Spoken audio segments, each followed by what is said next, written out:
Bonjour tout le monde et bienvenue à ce webinaire sur assurer une saine gestion dans un contexte de télétravail.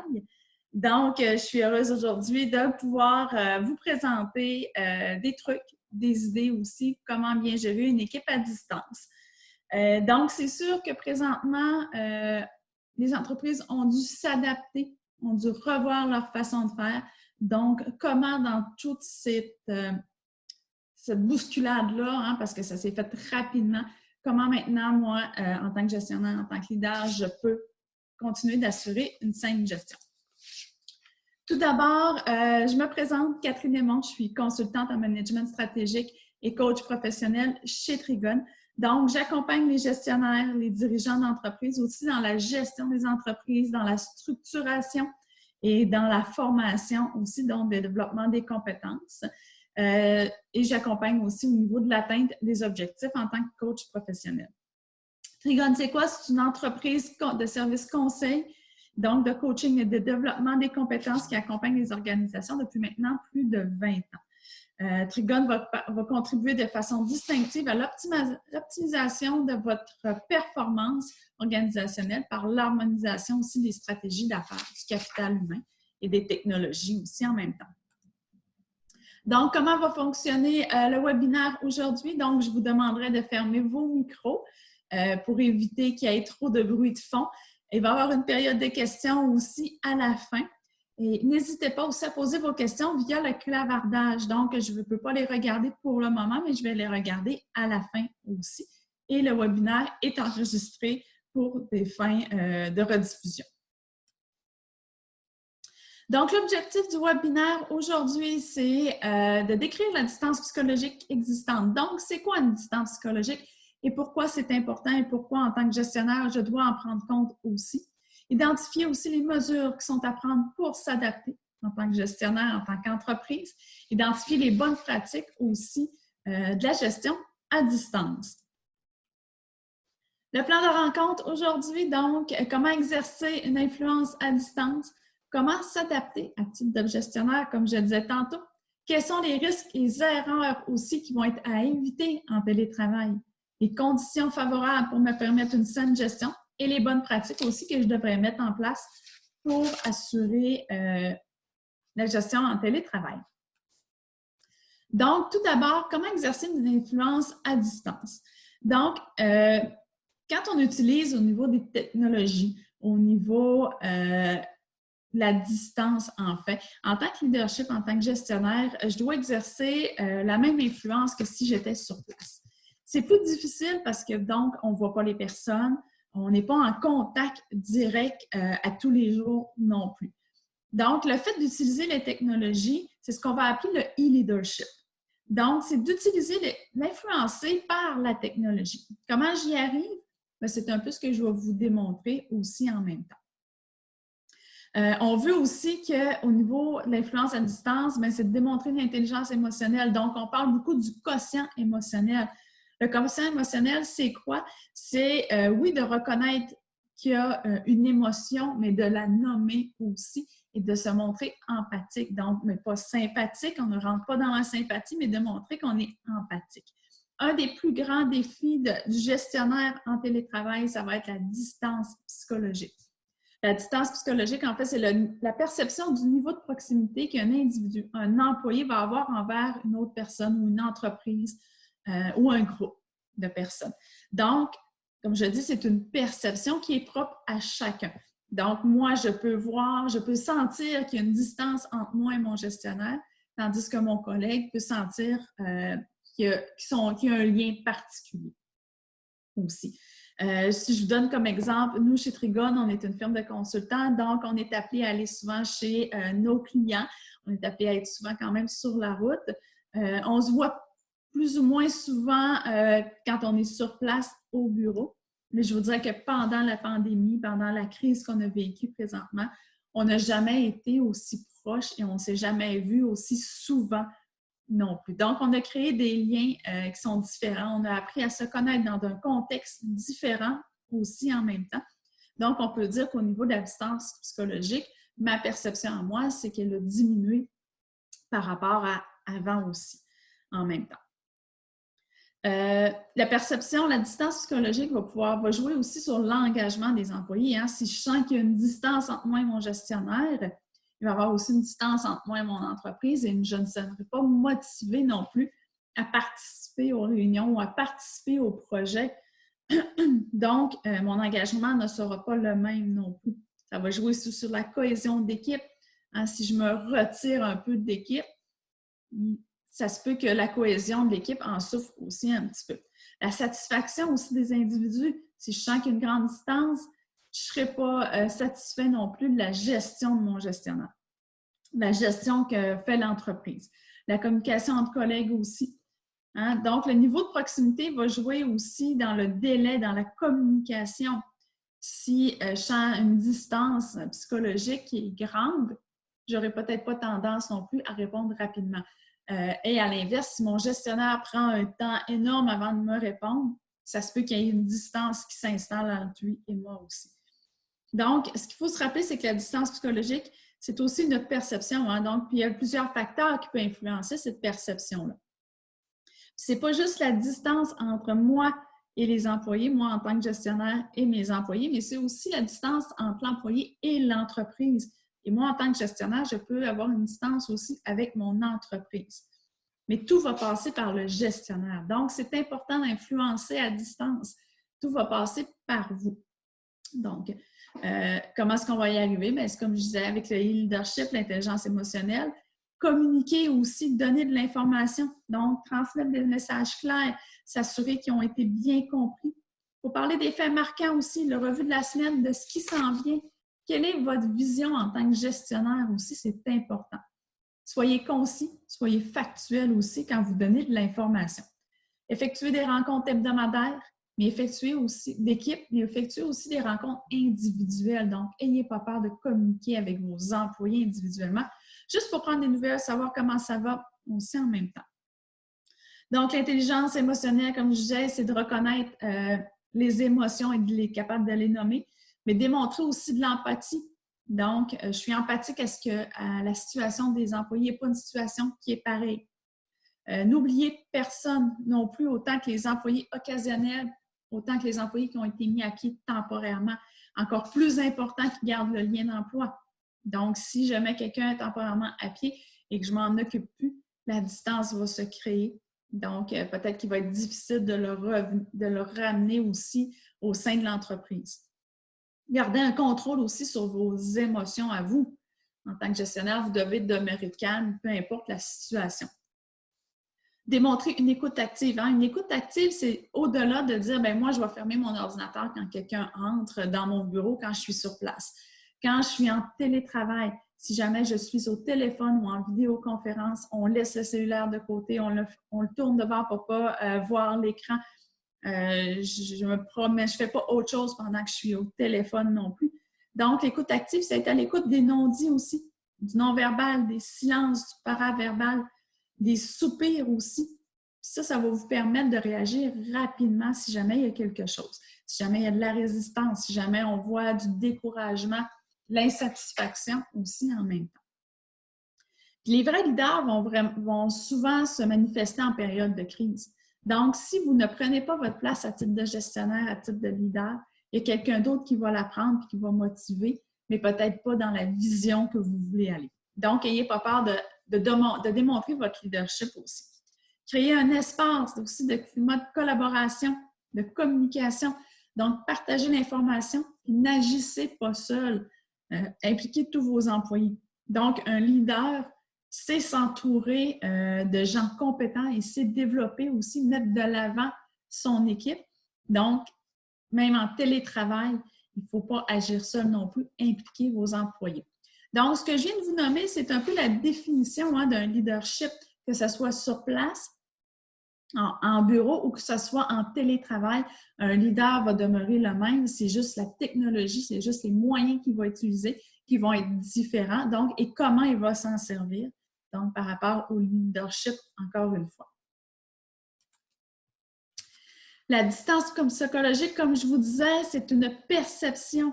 Donc, c'est propre à chaque individu. C'est un enjeu important en télétravail. Puis comment éviter qu'une distance s'installe, puis ou comment la diminuer, cette distance psychologique-là, bien, c'est vous en tant que gestionnaire qui va être responsable d'assurer qu'elle soit au minimum, hein, puis ça en tout temps. C'est pas parce qu'aujourd'hui, je me sens proche de ma gestionnaire que la semaine prochaine, ça va être la même chose. Donc, c'est quelque chose qu'il faut entretenir quand même régulièrement. Donc, pour la diminuer, on privilégie le face-à-face. Donc, c'est important que les gens puissent nous voir de temps à autre. Je vous dirais que dans un contexte autre que le télétravail, en tant que gestionnaire, allez vous promener peut-être sur les sites si c'est possible, une fois par mois, une fois par 2 mois, 3 mois, une fois par année. Et faites une rencontre une fois par année ou 2 fois par année qui va permettre une consolidation d'équipe aussi, puis permettre aux collègues de se rencontrer autre qu'en vidéoconférence. En période de pandémie, ce n'est pas la même chose. Donc, faites des rencontres via Zoom, via Teams, donc via la technologie en vidéoconférence aussi. Après, par la suite, préoccupez-vous aussi des attentes individuelles. C'est beau les attentes d'équipe, mais chaque individu, comme je vous disais, c'est la personne même qui va voir si la distance psychologique s'est installée ou non. Donc, préoccupez-vous des attentes. N'ayez pas peur d'appeler une fois par semaine ou une fois par 2 semaines vos employés pour savoir comment ça va, comment va la famille, est-ce qu'ils ont des besoins, des attentes aussi. Donc, c'est ce qui va contrer les distances. Puis promouvoyez aussi l'esprit d'équipe. Donc, c'est important qu'il y ait un sentiment d'appartenance envers l'équipe que vous avez. Pour le gestionnaire, diminuer la distance psychologique va vous permettre de faciliter des choix aussi. Les moyens ou les outils de communication à utiliser en même temps. Ça va faciliter aussi le contrôle et la coordination des résultats ou des indicateurs. Il va améliorer en même temps aussi l'engagement, la motivation des employés parce que plus je me sens prêt, plus je vais être engagé, plus je vais être mobilisé aussi en même temps. Puis ça va faciliter aussi votre e-leadership. Au contraire, une distance élevée va créer un désengagement de la part des employés, une perte d'implication. Donc, je ne suis pas motivée, je n'ai pas le goût de m'impliquer, je suis démobilisée envers mon organisation, envers mon équipe. Des difficultés de contrôle aussi, hein? Ramener quelqu'un qui est démotivé va être beaucoup plus difficile que de faire tout ce que vous devez faire à tous les jours pour garder la motivation. Des problèmes de communication aussi, puis ça peut même aller jusqu'aux ruptures du lien d'emploi. Donc, l'employé peut quitter aussi. Ce qu'on veut en télétravail, c'est vraiment pousser l'engagement, renforcer la satisfaction des employés, puis avoir une communication aussi qui va être efficace. Donc, ce qui est important, c'est vraiment de garder le cap. Garder le cap sur quoi? Garder le cap sur vos valeurs. Garder le cap sur la vision aussi. Peut-être que la vision a changé un peu avec tout ce qui s'est passé, mais gardez le cap sur cette nouvelle vision-là et communiquez-la aussi. Toutes les pratiques que vous mettez en place, les procédures doivent avoir un lien avec vos valeurs. Hein? Parce que si ça vient contredire vos valeurs, les employés vont voir que ça ne fonctionnera pas et ne se reconnaîtront pas non plus dans ces pratiques-là. Il y a 4 facteurs clés pour vous permettre, comme je disais tantôt, de garder un peu plus votre esprit d'équipe et diminuer la distance psychologique. Donc, on parlait du privilégié face-à-face, organiser des rencontres, se préoccuper aussi des attentes individuelles, comme je vais d'appeler vos gens, donc organiser des rencontres individuelles, prendre le temps de connaître, de reconnaître chaque employé aussi, demandez-leur leurs attentes, les besoins, régler les problèmes, isoler aussi, personnaliser le message pour chaque employé quand vous pouvez répondre aux préoccupations. Parler d'avenir et de développement, puis pas seulement en parler, mais aussi agir, hein? Parce qu'on veut un gestionnaire qui est en action, on ne veut pas juste un gestionnaire qui sait parler. Donc, c'est un peu ça. Communiquer fréquemment, transmettre les messages par rapport à votre vision, comme on disait, garder le cap. Donc, votre vision, votre compréhension aussi, définir vos attentes, faites des rappels réguliers aussi en même temps. Communiquer le plus possible à des moments fixes dans la journée, donc qui sont prévisibles dans un créneau horaire que vous allez avoir réservé peut-être à toutes les semaines pour une rencontre d'équipe. On parle, oui, il y a une adaptation au niveau des entreprises, au niveau des employés, mais moi, en tant que gestionnaire, comment je m'adapte? Bon, ben, premièrement, c'est de démontrer de la confiance en nos collaborateurs, en notre équipe, en nos employés. Hein, faites-leur confiance, c'est ce qui est important. Si vous ne leur faites pas confiance, donc vous allez être en micromanagement, ils vont sentir qu'ils n'ont pas d'autonomie, qu'ils sont constamment surveillés. Donc, faites-leur confiance aussi. Moi, je vois certains gestionnaires qui vont permettre le télétravail, mais qui vont s'assurer de demander des comptes rendus aussi, s'assurer que les employés travaillent bien le nombre d'heures prévues. Bien, soyez clairs dans vos horaires aussi. Parce qu'en télétravail, vous savez, hein, on peut travailler le jour, le matin, le soir aussi. Donc, moi, j'ai des collègues qui travaillent très, très tôt le matin, donc à partir de 4 heures le matin, mais ne travaillent pas dans l'après-midi. Donc, il faut qu'en tant que gestionnaire, vous soyez conscient de cette possibilité-là aussi en télétravail. Utilisez aussi la technologie pour vous aider.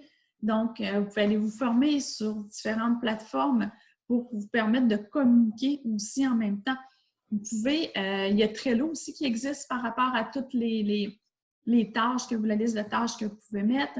Il y a d'autres plateformes aussi en gestion de projet qui vous permettent de voir où on en est rendu dans les tâches, dans les projets, et c'est au tour à qui aussi de faire la tâche. La dynamique doit vraiment reposer sur la confiance sur des pratiques aussi de coaching plutôt que des pratiques d'autorité. Donc, on parle beaucoup de gestionnaire coach. Offrir aux employés aussi une plus grande liberté sur le contrôle des processus de réalisation du travail. Donc, si vous avez un projet à accomplir, vous donnez les tâches aux personnes, donnez le choix des procédures, de la façon de le faire, en autant que la personne arrive au résultat. Utilisez les bons outils technologiques, comme je l'ai dit aussi tantôt. Demeurer disponible, démontrer de la souplesse, de la flexibilité aussi dans les procédures. Dans tous les chemins mènent à Rome.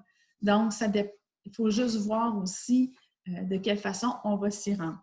Si, par rapport à vos tâches, vous avez des procédures qui sont fixes, vous devez respecter certaines procédures, certaines façons de faire, bien, oui, vous pouvez le mentionner parce que vous êtes obligé de toujours valider, peut-être pas, mais parler de vos attentes, parler de la façon dont ça va se produire aussi.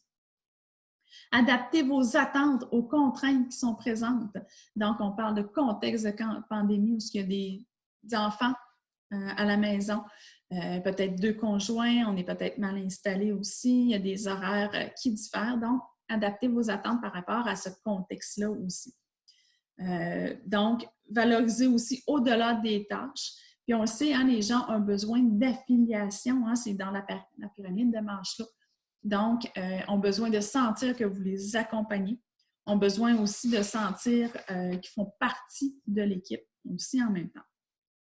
Au niveau du délai de réponse, je vous dirais de répondre aux demandes dans un délai de 24 heures. Si vous ne connaissez pas la réponse, vous pouvez seulement qu'écrire, bien, je te reviens, je fais des recherches. Donc, juste pour voir que vous avez vraiment vu le message. Adaptez votre style de communication aussi, votre style de leadership à la situation. Vous devez être aussi un modèle à suivre. Si vous n'utilisez pas les technologies que vous demandez à vos employés de l'utiliser, ça va être difficile. Soyez un accompagnateur, donc, avec vos employés. Vous avez un rôle important aussi en tant que gestionnaire, que ce soit en télétravail ou en personne. Donc, c'est d'assurer la diffusion et le partage d'informations. C'est par vous que tout va passer. Hein? On sait, l'information, c'est le pouvoir. Donc, vous devez communiquer fréquemment aussi. Soyez proactifs aussi. Soyez tous sur la même longueur d'onde. Il ne faut pas perdre l'intérêt de vos employés. Donc, il faut vraiment communiquer votre vision, comme on disait tantôt, les valeurs. Puis l'agent le mieux placé pour agir sur la distance psychologique, ça va être vous. Vous êtes vraiment le lien qui va unir vos employés à vous et même vos employés à l'entreprise aussi en même temps. Par rapport aux tâches de contrôle, comme je disais tantôt, doit être axé sur l'atteinte des résultats que vous aurez déterminés à l'avance. Donc, vous allez les avoir communiqués de façon claire et précise. Coordonner plutôt que contrôler aussi en tant que gestionnaire. Offrir un support technologique aussi en même temps. J'ai le goût de vous partager, j'écoutais M. Jacques Forêt, qui est professeur et chercheur à l'UQAM sur le bonheur au travail dernièrement. Il parlait aussi de la théorie de l'autodétermination. Donc, la théorie de l'autodétermination, comme il l'expliquait, c'est Un cadre théorique qui postule que pour être bien et bon, l'être humain a besoin de 3 vitamines essentielles. Donc, qui est l'autodirection, les compétences et la connexion sociale. L'autodirection, c'est un besoin que l'humain a de se sentir libre de faire des choix à l'intérieur de certaines règles, de certaines limites aussi. Donc, c'est un peu ça en télétravail. Hein? Quelles sont mes règles, quelles sont mes limites? Maintenant, quelle est la possibilité pour moi de me sentir libre de faire des choix dans ce cadre-là que mon gestionnaire a instauré? Au niveau des compétences, c'est de sentir que je suis efficace, que je développe mes compétences aussi et que je permets aussi de continuer à maintenir ces compétences-là, que je continue de travailler même en télétravail aussi en même temps. La connexion sociale, c'est un peu l'affiliation, c'est de sentir que je connecte avec les autres, c'est de sentir aussi que je fais partie de l'équipe. Donc, des rencontres vidéo, des rencontres en personne aussi permet de répondre à ces vitamines-là aussi en même temps. Donc, tout ce qu'on met en place ici va correspondre à l'autodirection, les compétences et la connexion sociale, qui est la théorie de l'autodétermination, comme l'expliquait M. Jacques Forêt. Puis aussi, en même temps, les besoins vont différer aussi d'une personne à l'autre. Hein? Donc, il faut faire attention et il faut s'adapter à ces besoins-là. Nous, en fait, ce qu'on veut comme employé, c'est d'avoir une perception que mon gestionnaire prend soin de moi.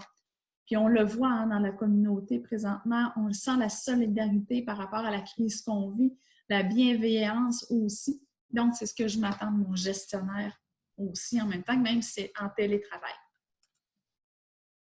Les défis du gestionnaire, la délégation, hein, on y revient souvent, que ce soit en contexte sur place ou que ce soit en contexte de télétravail, la délégation pour un gestionnaire, des fois, peut être difficile. Donc, comment je délègue? C'est de choisir la bonne personne, déléguer immédiatement aussi et laisser le temps nécessaire à la personne aussi de réaliser la tâche que vous lui avez déléguée. Définissez clairement vos objectifs, les résultats aussi que vous voulez atteindre. Fixez les délais clairs et précis et surtout réalistes. Hein? Laissez le temps nécessaire. Vous demeurez disponible, demeurez accessible pour donner des précisions aussi, pour répondre aux questions par rapport au travail. La première fois, elle va peut-être être difficile. Par la suite, l'employé va savoir ce qu'il a à faire aussi si le travail revient régulièrement. Reconnaissez le mérite de la personne aussi et acceptez le droit à l'erreur.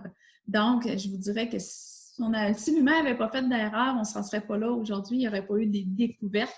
La plupart des découvertes ont été découvertes par erreur.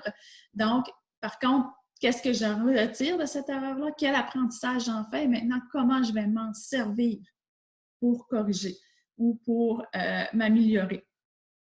Faites attention aussi au niveau de la confiance versus le contrôle. Donc, si vous faites déléguer et vous faites du micro-management, vous surveillez tout. Ce n'est pas de la délégation. Hein. Donc, faites attention à ça. Faites confiance. Ça revient un peu à la confiance, comme je disais tantôt. Faites confiance en vos gens, vos collaborateurs. Déléguez efficacement à distance. Donc, c'est sûr que vous allez avoir un sentiment de perte de contrôle encore plus grand à distance. Donc, pour ce faire, soyez clair, comme je disais, sur vos résultats, les objectifs à atteindre aussi en même temps. Un des défis aussi, c'est de sentir que vous ne soutenez pas les employés sans être sur place. Hein, donc, on ne les voit pas. En vidéoconférence, c'est plus facile. Juste d'être accessible en tant que gestionnaire, juste d'être disponible, de répondre aux questions. Vous allez déjà apporter un grand soutien à vos employés en télétravail. Un autre défi, c'est une difficulté à identifier les besoins et les attentes des employés. La meilleure façon de le faire, c'est de poser la question. Donc, poser la question par rapport à leurs attentes, par rapport à leurs besoins, par rapport à comment ils vont aussi en même temps. Un autre défi, c'est la perception d'un manque de support de la part des employés. Donc, les employés sentent que leur gestionnaire ne le supporte pas. Ça revient un peu à dire, la difficulté de soutenir les employés qui ne sont pas sur place, c'est d'être disponible, hein, de prendre des nouvelles, d'être là, présent. Donc, vous allez jouer sur les deux fronts à ce moment-là. Vous allez sentir que vous les soutenez et les employés vont sentir que vous les soutenez aussi. C'est l'engagement, la motivation et la mobilisation des employés. C'est difficile, beaucoup en télétravail. Je l'entends souvent de la part des gestionnaires. Donc, comment je peux les mobiliser, comment je peux les engager? Bien, comme je le disais tantôt, c'est la distance psychologique qui va faire en sorte que les employés vont se sentir engagés, motivés et mobilisés aussi. Au niveau de la gestion du temps, au niveau de la prise de courriel, vous pouvez prendre vos courriels à un moment précis, communiquer cette information-là à vos employés. Dites-leur que, écoutez, moi, je prends mes courriels 2 fois par jour, donc à 9 h le matin et à 1 h l'après-midi. Dépassez là, bien, ça se peut que vous ayez une réponse juste le lendemain. Donc, soyez précis avec ça. Vous allez pouvoir gérer votre temps aussi parce que oui, vous pourriez être bombardé de courriels. Vous, en tant que gestionnaire aussi, ne pas trop en envoyer à vos employés pour ne pas les surcharger. Comme je parlais tantôt, on parle d'infobésité à ce moment-là, parce que j'ai trop d'informations. Allez-y de façon concise. Offrir aussi des plages de disponibilité. Hein? Soit vous pouvez vous bloquer une plage horaire 1 fois par semaine qui dit, bon, bien, moi, je suis disponible là pour répondre à vos attentes, pour répondre à vos besoins. Et c'est communiqué aussi aux employés. Au niveau des besoins des employés, comme je disais tantôt, bien, la meilleure façon, c'est de leur demander, de savoir aussi s'ils sont bien équipés en même temps, est-ce qu'ils ont besoin d'équipement pour le télétravail. Là, on le sait qu'en contexte, présentement, on a tous été obligés de se tourner rapidement vers le télétravail. Donc, assurez-vous que vos employés, parce que ça se peut que ça continue encore avec les contraintes malgré la reprise d'économie. Donc, assurez-vous que vos employés sont bien équipés aussi pour effectuer le travail. Répondre dans un délai raisonnable, donc comprendre les attentes, les préoccupations des employés aussi pour s'y adapter, ce qui va passer par une écoute active lors des rencontres individuelles ou les rencontres d'équipe. Donc, repérer aussi les signaux, les voix faibles, la voix qui peut transmettre des messages par le changement d'intonation, le débit qui peut s'accélérer aussi ou qui peut ralentir, les silences et raclements de gorge. Vous allez pouvoir voir des mimiques, des expressions du visage aussi. Donc, soyez attentifs à tout ça en même temps. Les prises de décision doivent être plus rapides en période de crise aussi. Et comme je disais, les délais, donc, essayez de répondre quand même assez rapidement. Au niveau des courriels, quand vous déléguez, quand vous voulez avoir de l'information, en fait, c'est pour, en tant que gestionnaire, c'est pour vous rassurer, hein, rassurer vos inquiétudes. Mais si vous parlez de vos attentes et si vous parlez des objectifs précis et des indicateurs des résultats que vous voulez atteindre, votre inquiétude va venir diminuer aussi en même temps. Les employés ont besoin aussi d'une marge de manœuvre, de se sentir qu'ils sont autonomes et qu'ils développent leurs compétences dans la délégation aussi en même temps. Ça revient un peu à l'autonomie, excusez-moi, la théorie de l'autodétermination que je vous parlais tantôt. Le sentiment d'appartenance même à distance, oui, ça existe. Hein? Donc, il faut bâtir la relation, donc bâtir une relation de confiance, un lien collectif, contrer l'isolement, responsabiliser en même temps les employés, bâtir une responsabilisation, excusez-moi, sur l'implication des résultats. La reconnaissance aussi va vous permettre le lien d'appartenance. Diminuer aussi la distance psychologique, donc reconnaître pour développer l'appartenance. Des signes de reconnaissance, célébrer, partager les réussites, les bons coups, les plus belles expérimentations aussi qui sont à garder en mémoire. Y aller aussi avec des faits précis, les dire régulièrement puis de façon imprévue aussi. Hein, si on le sent que c'est pas voulu, que c'est pas senti du gestionnaire, ça n'aura pas le même effet que si c'est imprévu et que vous êtes vraiment reconnaissant. Prenez du recul aussi par rapport aux priorités, par rapport à la gestion du temps et démontrer aussi aux employés qui sont importants au-delà de leur rôle, donc de leurs tâches, donc démontrer qu'ils ont quand même une importance. Les risques et les erreurs à éviter en télétravail, la communication, hein, choisissez les bons canaux de communication. Le trop de courriel, j'en ai parlé tantôt. Faire attention aux écrits aussi, parfois c'est mal compris. Donc, ils doivent être clairs, concis, précis, puis aller directement au but. Les réunions, j'en ai parlé aussi tantôt, trop de réunions non structurées. Faites attention, j'entends beaucoup de gestionnaires qui disent hey, j'ai des réunions, j'ai que des réunions tous les jours. Et j'ai l'impression de perdre mon temps, on n'arrive à rien. Donc, vos réunions doivent quand même être structurées. On a un ordre du jour. Donc, vous devez quand même respecter cette structure-là pour éviter une perte de temps aussi. Prenez un moment pour faire le tour de chaque employé si c'est possible, savoir comment ça va.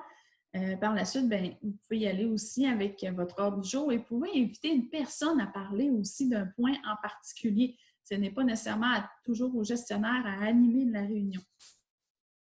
La conscience du temps, hein? On peut facilement perdre la conscience du temps, surtout en période de pandémie. On ne sait plus quand on est la fin de semaine, quand on est la semaine. En télétravail, c'est la même chose.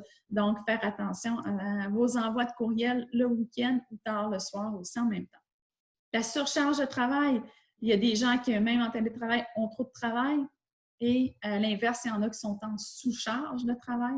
Donc, impliquer les gens qui ont moins de tâches à faire, moins de travail pour aider ceux qui sont en surcharge. Même si ce n'est pas leur tâche habituelle, vous allez peut-être être surpris aussi de l'implication qu'ils vont avoir.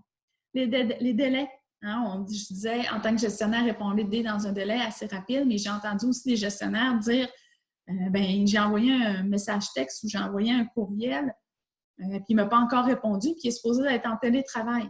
Faites attention à ça, on ne sait pas le contexte de chaque personne. Hein. Comme je vous disais, moi, j'ai des collègues qui travaillent très tôt le matin, ne travaillent pas l'après-midi. Donc, c'est certain que l'après-midi, ils ne me répondront pas. Donc, il faut être conscient de ça. Si c'est urgent, bien, il y a peut-être d'autres moyens pour communiquer avec la personne aussi. Mais en tant que gestionnaire, soyez aussi au fait du fait que ça se peut que les gens ne vous répondent pas aussi rapidement. C'est sûr qu'avec la technologie d'aujourd'hui, hein, les messages textes et courriels, on a tous nos courriels sur nos téléphones. Donc, on s'attend que les gens nous répondent dans la minute. Mais ce n'est pas souvent le cas. Et même, si je vous dirais, même si la personne ne travaille pas, peut-être qu'elle est juste en communication aussi déjà avec une autre personne et n'est pas en mesure de vous répondre. Donc, soyez indulgents par rapport à tout ça. Le jugement, faites attention, le jugement est très facile, surtout dans le contexte actuel. Hein? On ne connaît pas le contexte de la personne, on ne connaît pas la situation de chaque personne, on ne connaît pas la vie des gens non plus. Certains vont prendre la situation plus difficilement que d'autres. Donc, il faut éviter de juger et surtout éviter de se comparer. C'est la pire des choses, hein, ou comparer des employés ensemble. Au niveau des conditions favorables pour le télétravail, donc avoir de l'ouverture, c'est certain, de l'ouverture aux idées, aux commentaires, aux suggestions. Donc, c'est la façon que vous allez la mieux d'impliquer vos gens. Discuter des règles aussi du télétravail. C'est quelles sont les règles, quel est le cadre du télétravail, à quoi on s'attend, quelles sont les politiques, quelles sont les procédures. N'hésitez pas aussi à contacter vos employés, à les appeler au moins une fois par semaine pour faire des suivis ou prendre des nouvelles seulement. Créer une communauté de partage de photos. Vous pouvez nommer une personne aussi, ce n'est pas nécessairement un gestionnaire de s'en occuper. Vous pouvez nommer une personne dans votre équipe qui va s'occuper de partager des photos, de créer une communauté aussi, de prendre des nouvelles des membres, reconnaître les bons coups, la part des gens dans un contexte actuel, prendre des nouvelles aussi de vos employés, mais de la famille. C'est une genre de reconnaissance aussi en même temps. Portez attention aux personnes qui sont silencieuses ou qui sont absentes. Hein? On veut, c'est peut-être des gens qui où le lien psychologique est en train de se créer, la distance psychologique, je m'excuse, est en train de se créer. Donc, vous pourrez contrer ça aussi en même temps. Convoquer tout le monde en réunion, même ceux qui sont mis à pied temporairement. Demeurer disponible, flexible et accompagner les gens à titre de gestionnaire coach, hein, les soutenir dans les erreurs puis les soutenir dans leur apprentissage aussi en même temps. Les bonnes pratiques, comme je disais tantôt, politiques, procédures de télétravail qui sont claires, clairement définies, puis faites le suivi par rapport à ça. La formation, même si je suis en télétravail, ça ne veut pas dire que je ne peux pas développer mes compétences. Donc, vous devez offrir des formations quand même à vos employés. Dans un contexte normal, dans un contexte pandémie, bien, un des meilleurs moyens, bien là, on a le programme PACME qui permet de former vos gens qui peuvent être formés aussi à distance. Donc, profitez-en pour utiliser ce programme-là aussi. Définissez les attentes, comme je disais, les résultats et les indicateurs. Quand vous déléguez, quand vous voulez vous attendre un résultat. Donc, on ne contrôlera pas les tâches, mais on va contrôler les résultats, les indicateurs qui vont avoir été spécifiés, qui vont avoir été donnés aussi de façon claire. Donc, c'est pas en augmentant, comme je disais, le contrôle. Ça va vous donner des outils de mesure. En même temps, en tant que gestionnaire, vous allez savoir que vous avez atteint vos objectifs. Rappelez vos besoins comme gestionnaire, mais demandez aussi les besoins comme employé. Donc, et tout ce que vous allez faire doit être dans la continuité et dans la constance. Donc, si une semaine, je mets tout ça en place et la semaine d'après, j'oublie tout ce que vous avez été mis en place n'aura pas l'effet escompté non plus. Et dans le temps, ça ne fonctionnera pas. Donc, la clé, c'est vraiment la continuité et la constance. Vous pouvez mesurer aussi le moral, la satisfaction de vos employés. Je vois des entreprises qui le font régulièrement.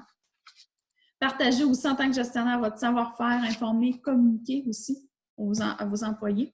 Dans un contexte actuel, pensez peut-être à plus court terme au lieu de penser à plus long terme par rapport aux tâches, par rapport aux résultats. Favoriser l'autonomie, le travail aussi en sous-groupe. Puis, comme je vous disais, rien ne va fonctionner si vous ne conservez pas vos bonnes habitudes. On le sait, le télétravail là, a été implanté assez rapidement. Certaines entreprises, ça faisait des années qu'ils y pensaient. Donc, au retour à l'après-COVID, les gens vont être habitués à cette autonomie-là. Ils vont vouloir aussi faire un peu de télétravail. Est-ce qu'on en est rendu là en tant que société? Possiblement. Donc, tout ce que vous allez avoir fait, vos bonnes pratiques vont demeurer aussi et vous devez les conserver aussi. Donc, les activités doivent être régulières dans le temps ou en même temps. Se donner un plan de communication, un plan d'action qui va être évolutif et flexible. On sait, un plan, ça n'est pas fait pour être coulé dans le béton et on ne touche pas à ça. Un plan, c'est fait pour évoluer par rapport aux événements qui se passent, par rapport aux contraintes que vous allez rencontrer aussi en même temps. Donc, adaptez votre plan de communication, votre plan d'action. Adaptez aussi votre style de leadership pour aider vos employés à se développer. Et comme on disait aussi, vous pouvez revoir, il y a un exercice aussi, vous pouvez revoir votre vision pour l'après-COVID. Maintenant, est-ce qu'on va revenir comme on était avant? Je ne crois pas, comme je disais tantôt. Donc, l'avenir va être différent. Mais comment différent? Donc, vous pouvez faire un exercice aussi de planification stratégique, un peu plus, peut-être une révision, si vous n'avez jamais fait de planification stratégique, peut-être que ça va vous aider dans cette période-ci. Donc, si on reprend le vieil adage, loin des yeux, loin du cœur, c'est la même chose pour vos employés. Hein? Si je ne vous vois pas, ma distance psychologique va s'agrandir. Donc, on privilège la vidéoconférence pour garder un lien aussi, garder un contact. N'ayez pas peur de discuter des besoins de vos employés, hein? L'autonomie, la motivation, quel est le niveau de stress, la connaissance du travail à accomplir aussi, sens d'organisation, les compétences technologiques, la discipline personnelle, le niveau de supervision qu'ils ont besoin, la capacité d'adaptation aussi au niveau de l'aménagement résidentiel. Est-ce qu'ils ont un espace de travail? Est-ce qu'il y a la protection des données aussi confidentielles? Ça peut être un enjeu important pour vous. Est-ce qu'ils sont bien aménagés? Est-ce qu'ils ont besoin d'équipements ou de fournitures de bureau? Au niveau du lien d'emploi, bien, faites attention à l'ancienneté, les vacances, la motivation aussi des employés, le sentiment d'appartenance, la relation qu'ils ont avec les collègues, les gestionnaires, les possibilités d'avancement, la visibilité, le statut professionnel. Pas parce que je suis en télétravail que je dois tout mettre ça de côté, donc c'est encore plus important. Et n'oubliez pas, c'est chacun à différents niveaux, hein, notre proportion va être différente par rapport à ce qu'on va ressentir. Quelles sont les conditions familiales? Est-ce que mon employé est monoparental, solo-parental? Donc, un employé, j'ai un parent en télétravail et l'autre qui travaille. Est-ce que mon entreprise doit respecter des heures? Donc, si je pense à des entreprises en communication ou de centres d'appel, qui, eux, doivent respecter de 9h à 15h, les employés doivent être sur place. Donc, en télétravail, est-ce que j'ai cette même exigence-là? Si oui, il faut la communiquer aussi. Il faut être clair sur cette exigence-là aussi. Quelles sont les attentes mutuelles? Donc, respect des échéances, la qualité du travail, les formations, le développement, les soutiens techniques aussi que peut-être j'ai besoin aussi ou que je peux offrir, le soutien psychologique, le soutien aux gestionnaires aussi, quelle est l'ergonomie, l'équilibre vie-travail aussi qui peut être importante. Par rapport au soutien des gestionnaires, c'est beau, moi en tant que gestionnaire, je peux soutenir mes employés, mais moi, en tant que gestionnaire, j'ai besoin de soutien aussi pour y arriver. Donc, vous pouvez aller chercher des formations sur le leadership. Le coaching peut aider aussi en même temps. Et avec le PACME, présentement, c'est une belle opportunité aussi d'aller chercher de la formation pour gestionnaire, d'aller chercher du coaching sur plusieurs sujets aussi. Au niveau de la délégation aussi, vous pouvez, le coaching peut vous aider en tant que gestionnaire. Au niveau du leadership aussi, il faut s'adapter par rapport aux situations, aux événements. Donc, le gestionnaire doit être en mesure d'accompagner les employés dans le besoin, mais il doit faire aussi preuve de tact, de flexibilité, et être en mesure de mobiliser aussi. Ça, le coaching peut vous aider. Il y a des formations aussi qui peuvent vous aider par rapport à tout ça. Donc, adaptez aussi vos règles par rapport au contexte actuel. Le retour aussi, les gens vont être habitués aussi à l'autonomie. Hein? Donc, comment, moi, en tant que gestionnaire, je vais gérer ce retour-là aussi. Gestionnaire, il faut que vous ayez vos habiletés de communication en même temps. Donc, il y a des formations, vous pouvez aller chercher. Des formations sur la connaissance technologique, sur la mobilisation des employés. Aussi, n'ayez pas peur d'aller chercher du support, en fait. Donc, puis en télétravail, en tant que gestionnaire, on ne doit pas agir de la même façon que lorsqu'on gère des équipes sur place non plus. Hein. Nos attentes doivent être adaptées au contexte. Les gens peuvent être aussi performants dans un contexte où les écoles, les garderies sont fermées aussi présentement. Ce qui est important aussi, c'est de conserver le lien d'emploi. C'est un enjeu essentiel aussi en même temps. Donc, au retour, faites des rencontres individuelles aussi, des rencontres de groupe pour dialoguer, pour échanger sur les pratiques aussi, si vous ne désirez pas conserver le télétravail. Si vous désirez conserver le télétravail tout le temps, ou si vous êtes un gestionnaire où l'entreprise était déjà adaptée en télétravail, donc planifiez quand même des rencontres pour l'après-COVID pour savoir comment ils ont géré la situation aussi. Donc, juste avant de passer à la période de questions, donc, je vous invite à surveiller nos prochains webinaires sur notre site Internet. Donc, vous pouvez rediffusionner aussi, réécouter les webinaires qui ont été enregistrés sans problème. Et vous pouvez communiquer aussi avec nous. Donc, vous pouvez aller sur le www.trigone.com. Sachez aussi que j'offre des séances de coaching gratuites pour ceux qui ont besoin de discuter. Donc, vous pouvez aller sur ce lien-là. Vous pouvez aussi communiquer avec moi au C, EMOND, à commercial-groupe-trigone.com. Vous allez pouvoir trouver aussi mon adresse courriel sur le site Internet de Trigone. Donc, vous pouvez me faire parvenir vos commentaires, vos questions et ça va me faire plaisir de pouvoir y répondre aussi en même temps. Donc, je vous remercie d'avoir assisté à cette séance, à ce webinaire sur le télétravail.